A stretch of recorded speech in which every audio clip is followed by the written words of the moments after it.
Miderahan Jehova, miantsoa ny anarany. Ataovy fantatra any amin'ny firenena ny asany.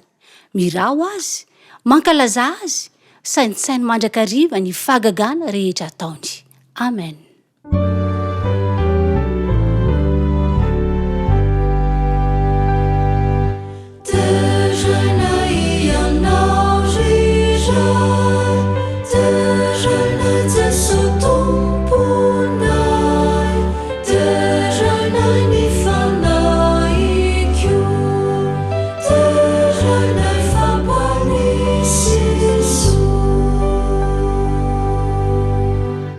Rainay malala, be fitiavana sy tsara indrindra ny an-danitra.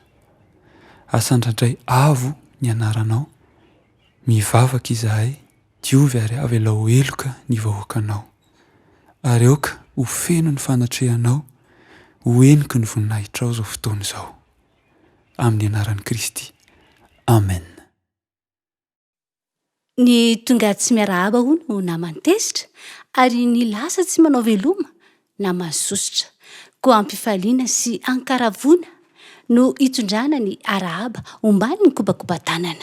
Atao toy ny masoandro belohataona, mitondra fanana ka ahenika isam-baravarana sy isa-tokantrano. Atao toy ny rivotra mifofofoka, ny lehibe voakasikasika, ny kely voakitikitika. Koa arahaba tompoko lahy, finaritra tompoko vavy. Ny fiadarana sy ny fahasoavana ary ny fitahiana manana ambiampy ho amin'ny tsirairay avy, ary ahita fifaliana eo ampanatrehana amin'ny alalan'ny fanompoam-pivavahana amin'ity andro masin'i Jehova ity. Koa ho fiderana sy ho fankalazana ny anaran'i Jehova dia andao hiara iredona amin'ny mpifaliana sy amin'ny feo mafy ny laharan-kira fa 40 manao hoe endre ambony loatra.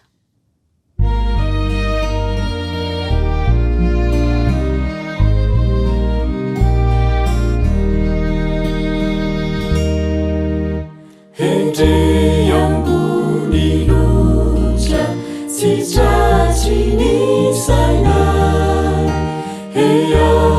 tafahoatra ny herinao iray.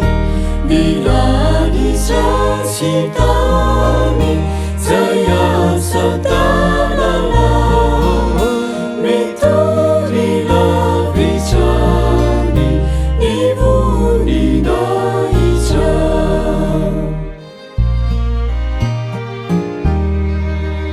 Tsy takatra mihitsy zay vitanao iray, ianao dia tsy nitsitsy mba hamonjenanay, fa hidro ilay avona mitafy azy me, mitory fisoloana tsy famelana re.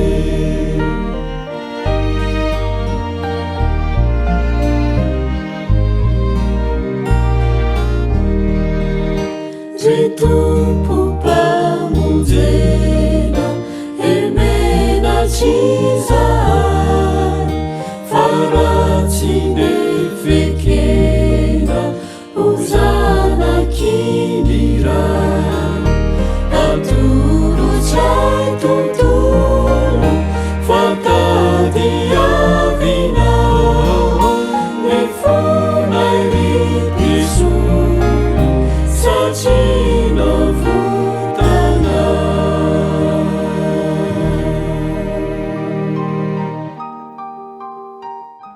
Sao tsika dia maka ny tenin'Andriamanitra izay hita ao amin'ny Timoty voalohany toko 4 ny 12.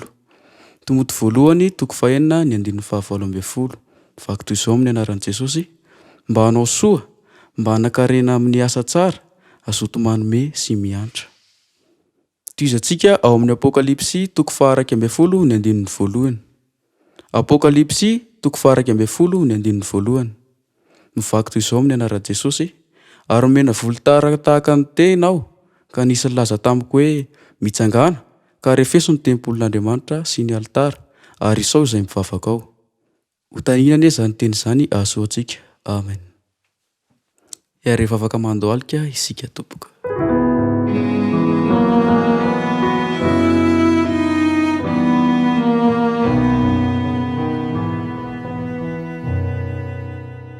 de rahalahy zasaotra Andriamanitra tsara indrindra zay ny an-danitro no atolotra ianao ankehitriny.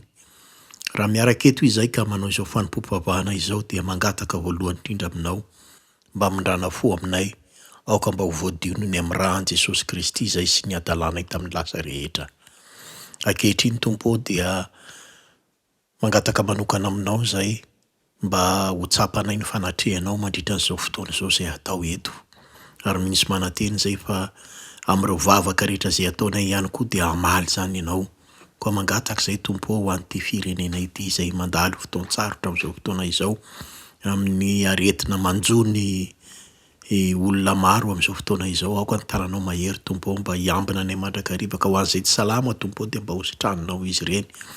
Ary ho an'izay mbola tsy voan'izany aretiny zany koa dia mba ianao no hiaro azy mba tsy ho tratran'ny arety mandoza ankehitriny. Mangataka aminao koa zay Tompo aoka izao firenena izao mba ho firenena hiadanan'ireo mpanomponao, hiadanan'ny zanakao, hiadanan'ny vahoaka eo ambanin'ny fahasoavanao manontolo. Dia mangataka ihany koa zay satria fantatra fa manana olana maro zay amin'ny maha-olombelonanay amin'izao fiainana izao, amin'izao toe-javatra mitranga izao, any fiainan'ny tokantranonay ihany, any amin'ny asanay, amin'ny ara-bolanay Tompo, dia mangataka anao zay mba hiditra an-tsehatra. Misy ireo olona zay mangataka sy niteny taminay Tompo mba hivavahana manokana izy ireny. Ao koa nefa ireo tsy afaka niteny Tompo, ianao nefa mahalala n'ireny olona ireny tsirairay sy ny olana sy ny zavatra zay ilany anao. Koa mangataka zay Tompo valio ny etaetan'izy ireny, mifanahinao ny mba hiasa amin'izay tokony hiasana rehetra amin'ny olana zay mitranga ihany koa.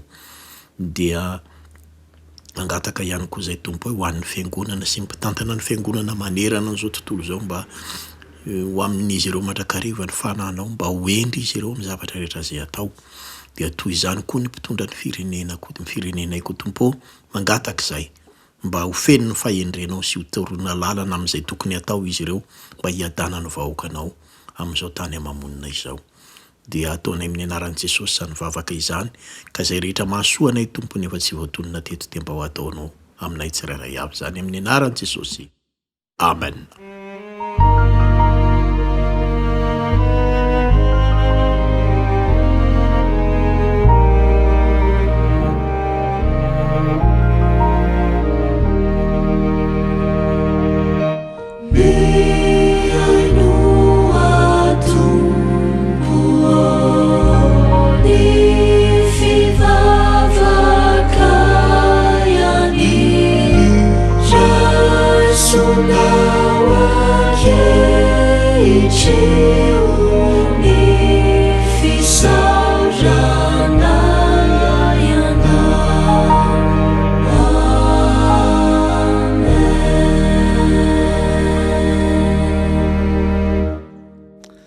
Tonga eo amin'ny fanompoam-pivavahana ho amin'ny ampafolony sy ny fanatitra isika.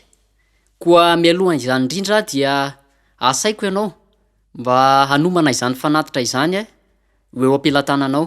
Mety any anaty poketranao, any anatin'ny paosinao any omena segondra vitsy isika mba hanomana izany ho eny ampelantanantsika.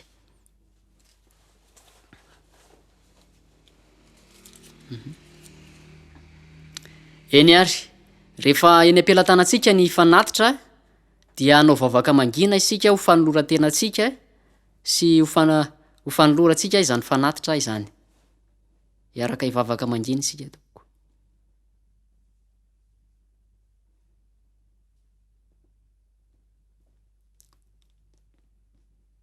Amen. Ndray andro dia nisy zatovo anankiroa kristianina tafaresaka.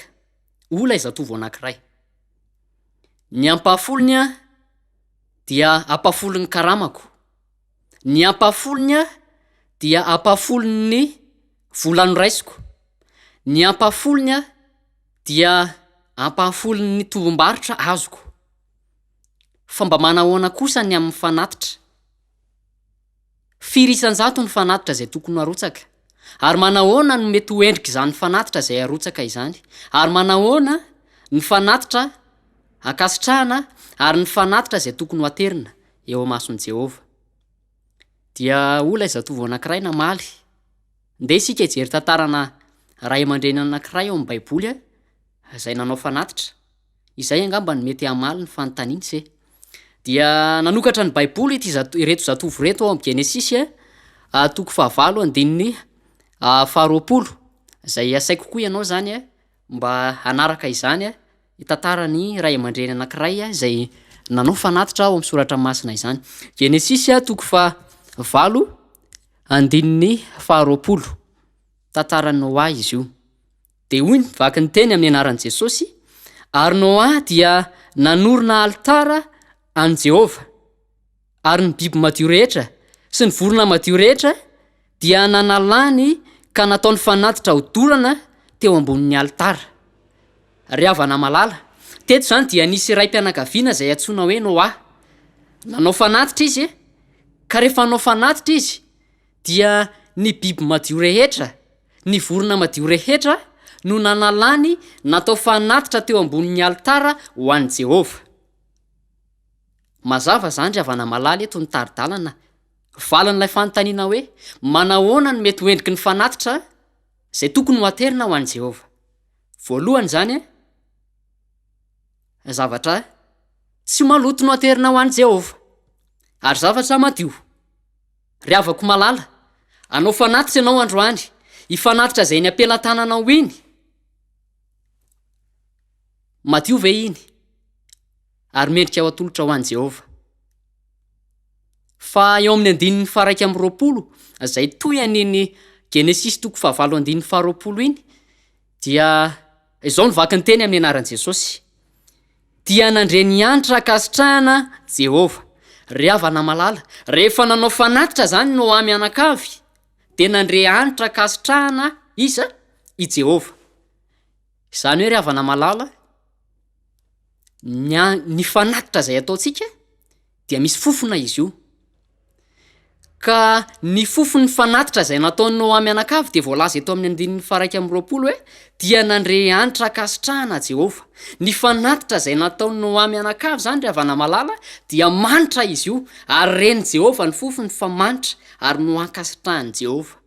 Raha tiantsika ihany koa zany ry havana malala no akasitrahana ny fanatitra zay ataontsika, raha tiantsika no akasitrahana ny fanatitra zay ny ampelantanantsika iny, ilaina ny fahadiovana izy iny tahaka ny fanatitra zay nataony Noa. Ka ny faniriana ry havana malala ho valiny ny fanontaniana zay napetraka teny am-piandohana hoe manahoana ny endriky ny fanatitra tokony ho atolotsika ho an'i Jehova, firy ny tokony ampafiry ny fanatitra tokony ho ateritsika ho an'i Jehova. Tsotra ny valiny de izao. Ny Noa teto ampiasany ny voambolana hoe rehetra, tsy tahaka ny ampafolony zany zay voafetra hoe ny ampafolo isan-jato, fa voalaza eto fa nampiasan'ny soratra masina ny voambolana hoe ny biby madio rehetra, ny vorona madio rehetra. Nampiasan'ny soratra masina ry havana malala ny voambolana rehetra mba hanaporofona fa ny fanatitra dia tsy voafetra. Ka ety am-pamaranana izany dia ny faniriana de mba ho manimpofona tahaka ny fanatitra zay nataony Noa no fanatitra zay ho ataontsika androany. Amen. Ary ny faniriana farany de zao hoe engane ny fanatitra zay ho ataontsika de ho akasitrahan'Andriamanitra ho tahaka ny an'i Noa.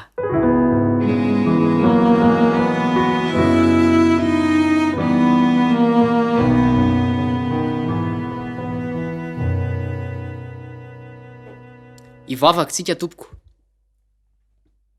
Jehovahandriamanitra rainay zay mitoetra any an-danitra, mankasitraka ary misaotra anao izahay satria mbola no fitahinao no ahafahanay manatitra ny ampahafolony sy ny fanatitra amin'ity anio ity. Ny fanirianay Andriamanitra dia mba ho manimpofona tahaka ny fanatitra Noa, ny fanatitra zay narotsakay tamin'ity anio ity.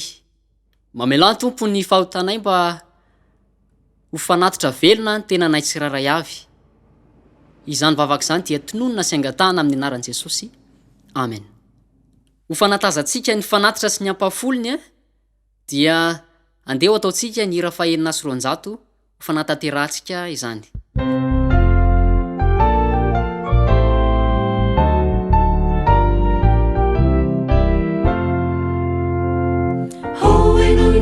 Ny mpamonjy Jesoa, ny ampahafolony rento, mpaminy fanatitra antsika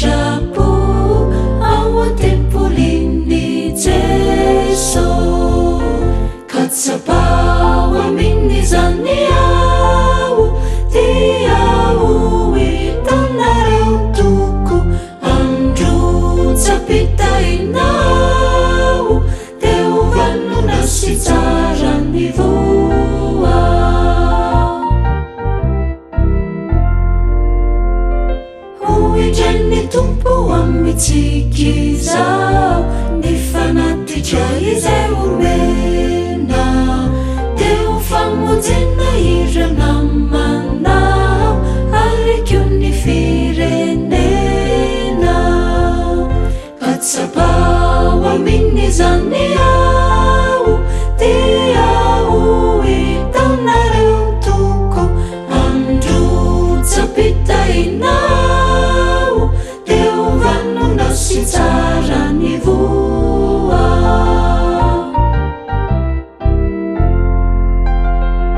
Atolori ny talenta sy ny fo Ho fanatitra tsara indrindra Ny andro sy ny vola ary erikyo Ao an'ny avo indrindra Katsapao aminy zany ao Dia ao itanareo toko Andro tsapitainao Deo vanona sy tsara ny voa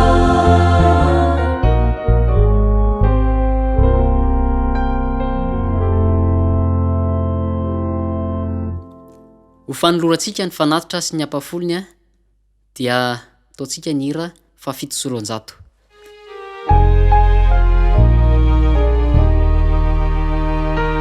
Honi fanaty gentinay Rasuekeu diray Barunsay uaminay Ni fitaianay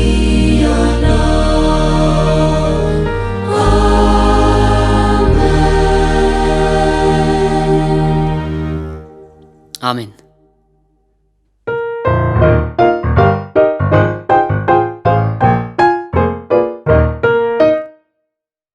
Andray ny toriteny ankizy sika zao ka andeha isika anao ny hira oramamy.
Mbola fary miarahaba anareo rakizy tojosoa amin'ity sabata mahafinaritra be ity indray. Androany sika dia heno tantara fa alohan'ny anaovantsika izany tantara izany dia andeha aloha isika hanondrika alohantsika fa hivavaka. Ray malalo mangataka aminao izay ankizy raha henony tantara izay avy aminao dia mba andray lesona amin'izany izay zavaka izany tononoko aminareo sy réseaux sociaux. Amen. Ny tantara ho tantarako anareo androany ankizy dia tantarana mpianadahy. Ireo mpianadahy ireo dia zokiny dia vehivavy. Le zokiny izany ny vehivavy dia Sofia ny anaran'le zokiny. Dia le zandrin'izay lehilahy kosa dia Kaleba ny anarany. Averina hoe? Yes, izay mihitsy. Sofia sy Kaleba izany no tantara hoenontsika androany. Fa alohan'ny tantarako an'ilay tantara aloha dia misy fanontaniana apetraka aminareo. Iza aminareo no tia fanomezana? Tia fanomezana daholo moa ny ankizy io Za koa de tia fanomezana tahaka anareo. Teto de ny antso zany dada sy neny. Sofia sy Kalebo, Sofia sy Kalebo, avy fa misy zavatra ho anareo aty. De niazakazaka zareo sady faly. Inona zany? Tam'izay de nomeny dada sy neny cadeau zareo hoe tiany anareo. Ny sikafona ny cadeau. De i Sofia nahazo peinture na loko rano ny fiantsika an'izany. I Kaleba kosa de nahazo tômôbila kely. Zay zany no azony zareo menada. De teny Kaleba hoe Sofia aiza ty majerevaka ny loko rano ndry? Anaty ozy izy Sofia, ndana ny kilalao anao lalaovina. De samy nandeha zareo sady nanafina ny kilalao an'zareo. De samy lalaony anazy zany zareo. De i Sofia mandokondoko amle loko rano zany. Mandokondoko amle izy. De i Kaleba indray milalao ny tômôbila keliny. Boum boum. De rehefa zany rehefa lalao le tômôbila kely i Kaleba de lasa nakany amin'ny Sofia le izy. De rehefa tonga tany amin'ny Sofia de raisin'ny Sofia le izy hoe oay tonga de sotominy Kaleba le izy hoe anaty fa tianao fandanako konkoa ny loko ranonao lalaovina. De ozy Kaleba hoe de ozy Sofia hoe anka aiza ty majerevako fotsiny. De nalahelo rak'izy dada sy neny sady niteny hoe afiangenareo De nanatiny izy roa de ozy dada sy neny hoe ampianarina zavatra nareo androany. De nampianarina dada sy neny izy hoe tamin'Andriamanitra namorona ny paradisa de tsy nitazomina anazy rery ny zavatra tao amin'ny paradisa fa nizaraina ho an'ny olombelona. De ny biby zany, ny rano, ny rivotra de nizaraina tamin'ny Adama sy Eva daholo zany. De tsika konkoa zany rakizy de mila mizara sy zavatra rehetrarehetra sika. Ohatra zao hoe misy olona marary ohatra de mila omentsika, mila ampaherezintsika izy. Ohatra zao hoe misy olona tsy manana goûté ohatra ny ampianarana any de omentsika goûté amin'izay ananantsika zany izy. De rehefa zany Sofia sy Kaleba nandray lesona tsara amin'izay zareo. De lasa amin'izay de nalainy Sofia le fanaovana le loko rano de nampindraminy any Kaleba. De niara nandoko zareo. De navita zavatra tsara be zareo mba ataony zareo kilalao. De rehefa zareo rehefa lalao amin'izay zareo de lasa tena tsara be zay le kilalao sady lasa tsara kokoa rehefa niaraka zareo. Ny lesona ampitainantsika an'izany rakizy de tsika konkoa zany de tokony mila mizara amin'ny hafa konkoa zany tsika. Satria na Andriamanitra ary ange de nizara ny zavatra rehetrarehetra tamintsika na ny biby zany. Tsika nge zao mbola mahita biby izy aminareo no miompy biby zao any an-trano any. Ie, tsika zao mbola manana biby zao tsika any an-trano any. De reny zao zarain'Andriamanitra tamintsika daholo reny. De tsika konkoa zany na any ampianarana na aiza de afaka mizara zavatra rehetrarehetra zay ananantsika. Amaranako anazy de amaky toko izay andinina ao amin'ny baiboly tsika. Ao amin'ny Timoty voalohany toko 4:9-20. Timoty voalohany toko 4:9-20. Amin'ny anaran'i Jesosy mba hanao soa, mba hanakariana amin'ny asa tsara, azoto manome sy miandra. Zay zany no lesona azontsika ankizy androany. Amen.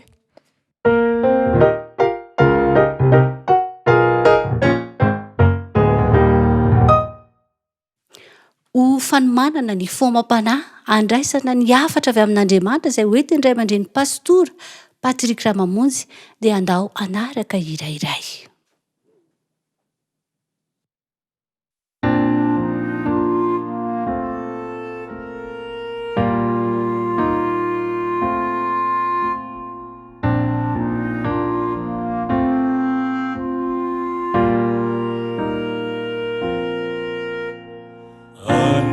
Manitro rirai nai malala indra sandra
Maneo ny fiarabana antsika tsirairay avy ry havana malala isany a amin'ity fotoana ity, zay fotoana anarahantsika an'izao fandarana manokana izao, zay karakarain'ny ministeran'ny vavaka avy eo amin'ny Fédération ny Madagasikara afovoany.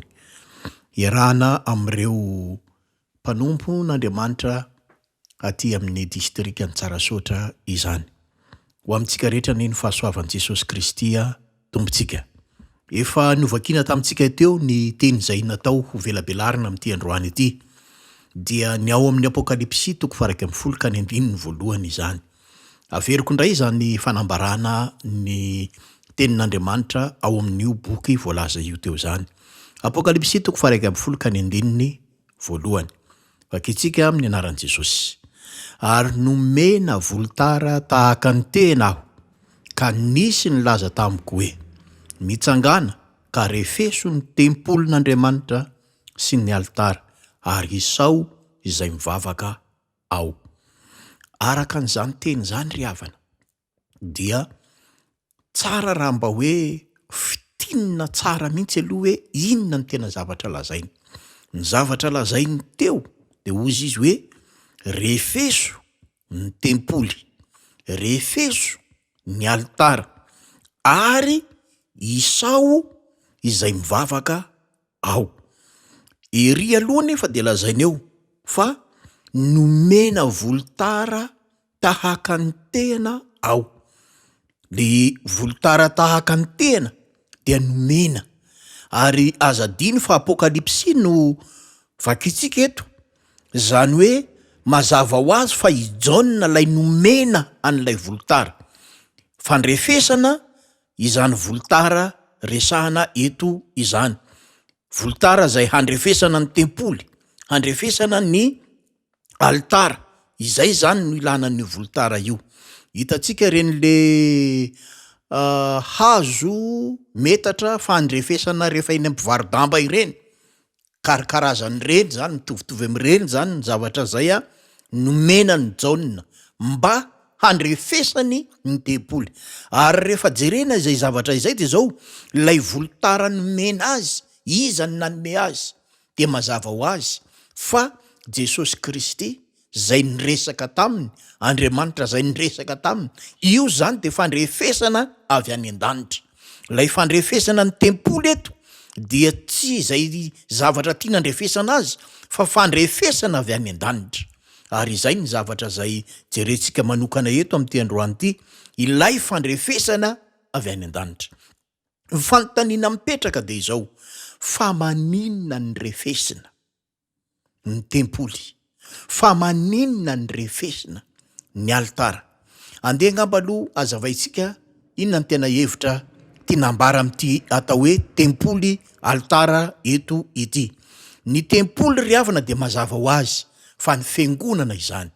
Ary rehefa miresaka fiangonana tsika de manana heviny anankiroa zay. Heviny ara-panahy sy heviny ara-bakiteny. Rehefa miteny hoe ara-bakiteny isika de lay trano mihitsy zany no lazaintsika hoe fiangonana. Lay briky natambatambatra no manome trano, iny lay lazaina hoe fiangonana. Manana ny heviny ara-panahy koa nefa ny atao hoe fiangonana dia ireo mpiangona ao. Ary be de mbetsaka Andriamanitra no miteny any amin'ny testamenta taloha, lazao amin'ny fiangonana. Zany akory tsy midika fa hoe lazao amin'io vatandrindrina io. Tsy zany ny dikany, fa lazaina am'ireo mpiangona ao amin'ilay trano fiangonana. Ireo mpiangona ireo no atao hoe fiangonana. Ireo mpanompon'Andriamanitra, ireo zay mivavaka amin'Andriamanitra, ireo no atao hoe fiangonana. Ary ny altara kosa dia fanaovaninona moa zany? Ny altara de tsy hoe akory hoe eny no isakafo, na koa hoe iresadresaka, fa rehefa miresaka altara de fanompoam-pivavahana ny atao. Ka eto zany rehefa miteny izy hoe refeso ny fiangonana, dia tsy lay trano ny tena tiana ho refesina ka andraisana an'ilay volotara dia ho iodikodina manodidina an'le trano ao, tsia.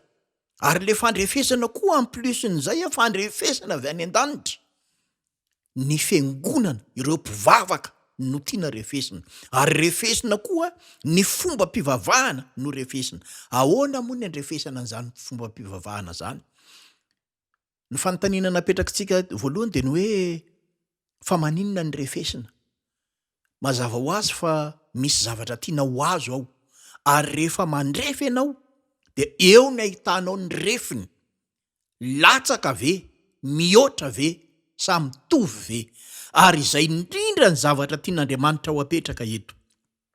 Rehefa manome baiko an'io teny io Andriamanitra hoe refeso ny fiangonana, refeso ny altara, ilay fanaovana fanompoam-pivavahana, tian'Andriamanitra ho refesina ny fanompoam-pivavahana zay atao, milatsaka ve, mihoatra ve, sa mitovy amin'ny refy zay avy any an-danitra, amin'ny refy zay nomen'Andriamanitra. Latsaka ve io fanompoam-pivavahana atao io, mihoatra ve io fanompoam-pivavahana atao io, sa mitovy amin'izay omen'Andriamanitra io fanompoam-pivavahana io. De ohatran'izany koa ny fiangonana, ary ny fiangonana tsirairay avy dia tokony ho refesintsika amin'ny fandrefesana avy any an-danitra. Dia ozondray izy hoe isao zay mivavaka ao, fa maninona no isaina? Rehefa manisa mantsy ireo olona dia tsy maintsy mandeha isam-batan'olona. Isao zay mivavaka ao, ary rehefa mandeha isam-batan'olona de fantatra hoe iza daholo no nivavaka tao, iza daholo nanao an'io fanompoam-pivavahana le natao tao io. Rehefa nyrefesina le fanompoam-pivavahana de nioatra, rehefa nyrefesina le fanompoam-pivavahana de latsaka, iza daholo no nanao an'izay tao. Ary zay ny antony ny anisahana an'le izy. Tsy ampy re olona ny mivavaka fotsiny amin'Andriamanitra, tsy ampy ny hoe mivavaka zay de vita zany, fa andraikitrao manokana, andraikitrao, ary tompona andraikitra amin'izany ianao, ny mandrefy amin'ny alalan'ny refy avy any an-danitra. Inona ny refy avy any an-danitra? Tsy inona zany fa ny Baiboly, dia ny tenin'Andriamanitra izany. Izay ny refy avy any an-danitra zay ananantsika amin'izao fotoana izao. Ary izany refy izany no andrefesana ny fiangonana tsirairay avy. Ity fiangonana ity ve latsaka amin'ny refy nomen'Andriamanitra ny ataony, sa mihoatra amin'ny refy nataon'Andriamanitra? Ary ity fiangonana ity ve ny fanompoam-pivavahana latsaka sa mihoatra amin'izay nomen'Andriamanitra ny fanompoam-pivavahana zay atao? Ary iza daholo ny mandray anjara amin'izany zavatra mihoatra na latsaka na mitovy amin'izay nomen'Andriamanitra izany. Isao izay mivavaka ao, milaza zany fa tompona andraikitra ianao.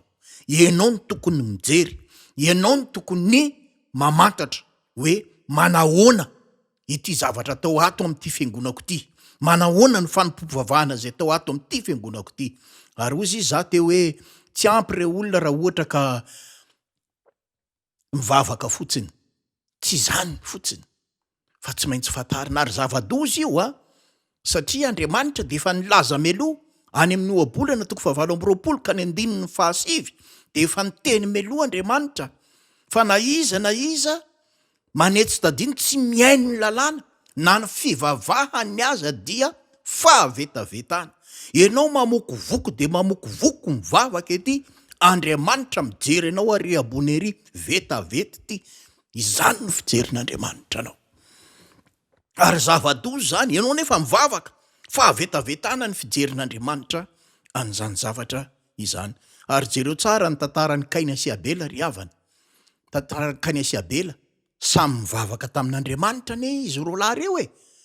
Ny ray ane tsy hoe kory mivavaka tamin'Andriamanitra hafa e, fa mitovy ny Andriamanitra nivavahan'izy roa lahy, fa ny fanompoam-pivavahana nataon'izy ireo misy tsy tovizany kely. Ny Baiboly dia milaza fa hoe ny an'i Kaina dia vokatry ny tany izay tsara, ary ny an'i Abela kosa dia zay voaloha teraky ny ondriny izay matavy. Ry havana malala isany, any amin'ny Hebreo 1:10 ka ny 14 de izao ny zavatra lazain'ny tenin'Andriamanitra mikasika ny fanatitra nataon'izy roa lahy io. Finoana ozy izy nanaterany Abela fanatitra zanak'ondry. De sotiko le izy fa ery ambany ery ny tapany fahatelo de ozy izy hoe satria Andriamanitra nanambara an'io fanatitra nataon'io. Ny fanatitra zanak'ondry zay nataon'ny Abela zany de fanambaran'Andriamanitra. Ny fanompoam-pivavahana zay nataony Abela zany dia fanambaran'Andriamanitra. Andriamanitra nanao hoe rehefa manao fanatitra nareo de izao ny ataonareo. Fa ny Kaina kosa de zay mba eritreriny fa zavatra tsara. Ary zay ny fahavoazan'ny Kaina. Ary eto ry havana dia mahita fa maneho karazan'olona anankiroa eto amin'ity zao tontolo zao ty Kaina sy Abela. Misy ireo olona rehefa mivavaka dia manao zay tiany atao, tsy araka an'izay zavatra tadiavin'Andriamanitra, tsy araka an'izay zavatra hoe avy any an-danitra no zavatra ataony. Misy kosa sahala amin'ny Abela zay manao mivavaka ary manao ny fanompoam-pivavahana araka an'izay nambaran'Andriamanitra sy ny tenenin'Andriamanitra. Amin'ity androany ity tsika ry havana dia andro manokana zay natao ifadiana hanina, andro manokana zay natao iarahana mivavaka sy mitolona mibavaka. Ary izany indrindra ny antony mahatonga an'izao fampianarana zao atao, mba ahafantarantsika fa tsy ampy ny mivavaka fotsiny, fa mila manaraka ny planin'Andriamanitra, ny lazain'Andriamanitra isika mivavaka zay ataontsika. Ary Abela rehefa nanaraka an'izany planin'Andriamanitra izany de ozy izy ny tenin'Andriamanitra hoe ary Abela sy ny fanatiny dia nakasitrahana. Fa i Kaina kosa zany tsy nakasitrahana. Miankina amin'ny fanarahanao n'izay zavatra lazain'Andriamanitra no mahatonga ny fanompoam-pivavahanao ho akasitrahana. Miankina amin'ny fanarahanao n'izay zavatra lazain'ny tenin'Andriamanitra no mahatonga ny fiangonanao ho ampirefy na tsy ho ampirefy, na latsaka na mihoatra. Miankina amin'izany le izy. Ny faniriana de mba ho arahantsika zay lazain'ny tenin'Andriamanitra, de hojerentsika zay lazain'ny tenin'Andriamanitra, de ataontsika zay lazain'ny tenin'Andriamanitra. Fa rehefa mivavaka amin'Andriamanitra de mila manaraka an'izany fanambarana izany isika. Ary izay ny fitakiana zay tian'Andriamanitra atao eto. Refeso ny tempolo rehetra, refeso ny altara rehetra, manao zavatra mifanaraka amin'izay lazain'ny tenin'Andriamanitra ve sa tsy mifanaraka amin'izay lazain'ny tenin'Andriamanitra. Izany no antony fandrefesana ity. Ary iza daholy ireo manao an'izany fanompoam-pivavahana ao izany. Ho tompona ndraikitra amin'izany zavatra rehetrarehetra izany tsika. Ozy izy te hoe tsy ampy raha ohatra ka hoe mivavaka fotsiny tsika, fa tsy maintsy fatarina inona ny atao amin'izany mivavaka izany. Ry havana malala isany, i Kaina sy Abela dia hitantsika teo fa nahatonga fankasitran'Andriamanitra sy tsy fankasitran'Andriamanitra ny zavatra zay nitranga tamin'ny nataon'izy roa lahy. Amin'Andriamanitra mantsy de zao efa hitantsika ao amin'ny Baiboly fa rehefa nahitan'i Jesosy izy Jaona de hoy izy hoe indro ny zanak'ondrin'Andriamanitra zay manesitra ny fahotany zao tontolo zao. Io fanatitra io ka izany de maneho an' Jesosy. Io fanatitra atao io de maneho an' Jesosy. Io fanatitra zay nataon'izy mirahalahy io de maneho an' Jesosy. Ka ny an'ny Jaona, ny an'ny azafady, ny an'ny Abela de tena nampisongadina an'izay an' Jesosy izay. Nampisongadina an'izay ny azy satria lay zanak'ondrin'Andriamanitra no asehony. Ny an'ny Kaina kosa de nampalahelo ny zavatra nitranga ry havana. Satria ny azy nataony teo vomanga tsara ny nataony teo e. Ary voanjobory tsara e, paiso tsara e. Vokatry ny tany zay tsara ny nataony teo. Vokatry zany zavatra zany de ohatra maneho hoe ny Kaina zany dia Jesosy vomanga. Zay zany ny Kaina. Jesosy voanjobory, Jesosy paiso. Zay zany ny Kaina ry havana malala isany. Tsy maneho an' Jesosy zany, fa lay zanak'ondro kosa no maneho an' Jesosy. Satria ny planin'Andriamanitra de izao, rehefa nanota Adama sy Eva de nampianariny eny Adama sy Eva fa mamono zanak'ondry nareo ary alatsaka ny ranon'ilay zanak'ondry ho fanavotana anareo amin'ny fahotanareo. Nampitainy Adama sy Eva tamin'ny zanany zany, tamin'ny Kaina sy Abela, fa i Kaina kosa tsy nanaraka an'izany toe-javatra izany. Ry havana, ao amin'ny Jeremia 7:1-4 de mampitandrina izy.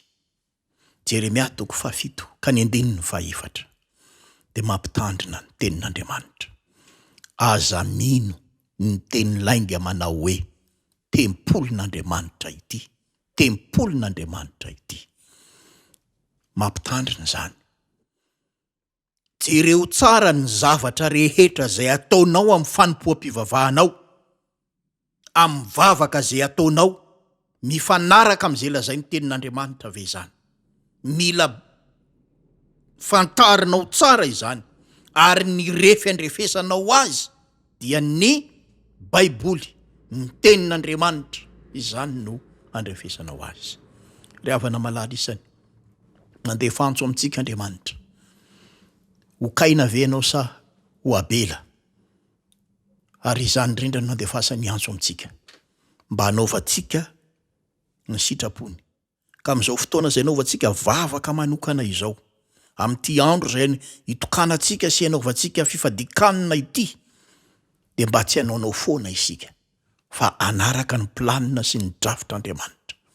Ary amin'ny vavaka rehetra zay ataontsika isan'andro sy amin'ny andavanandro, ny fanompoam-pivavahana zay ataontsika any amin'ny fiangonana, zay alehantsika tsirairay avy any, zay mahatompona ndraikitra tsika ny zavatra zay atao amin'izany fiangonana izany, dia mba ho refesitsika amin'ny tenin'Andriamanitra izany.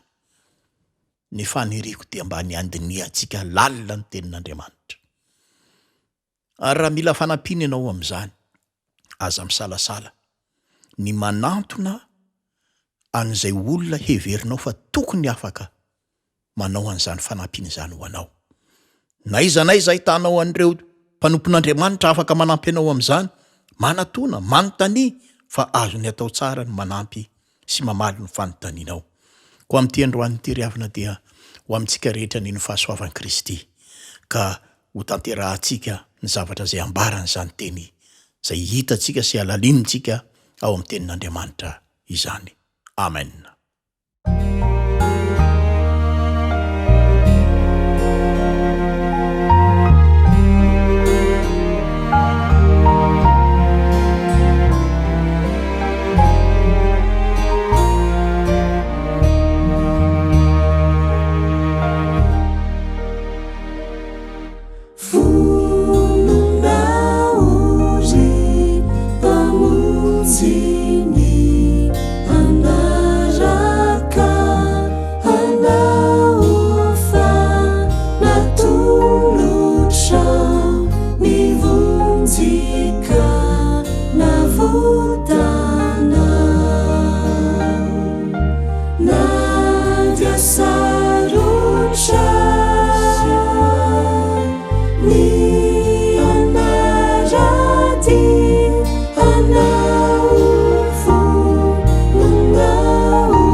raisoara tompoko nitsodrano hitahanareo rehetra anie ny tompo ka hiaro anareo, hiaro ny tenanareo, hiaro ny fanananareo, hiaro ny ainareo ary hiaro ny fanahinareo mba tsisy pentipentina mandra-piaviny eo amin'nyrao ny lanitra.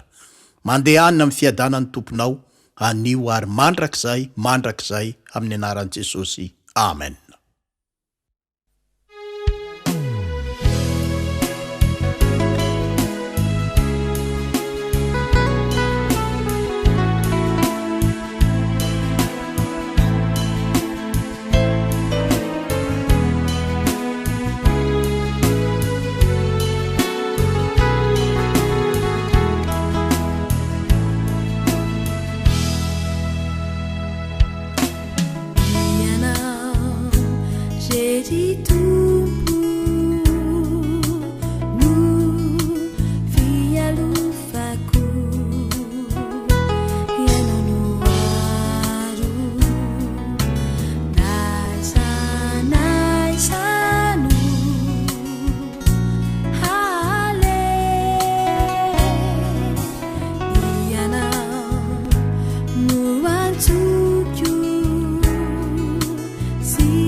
Sono angini fiangonana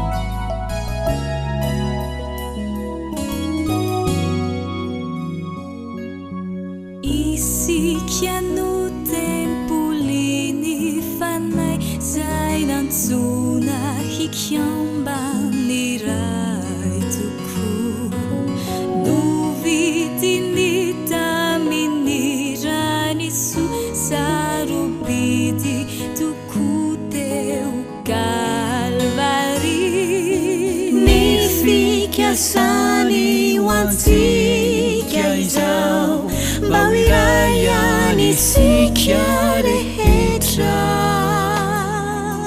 ao amin'ilay mpiandry lehibe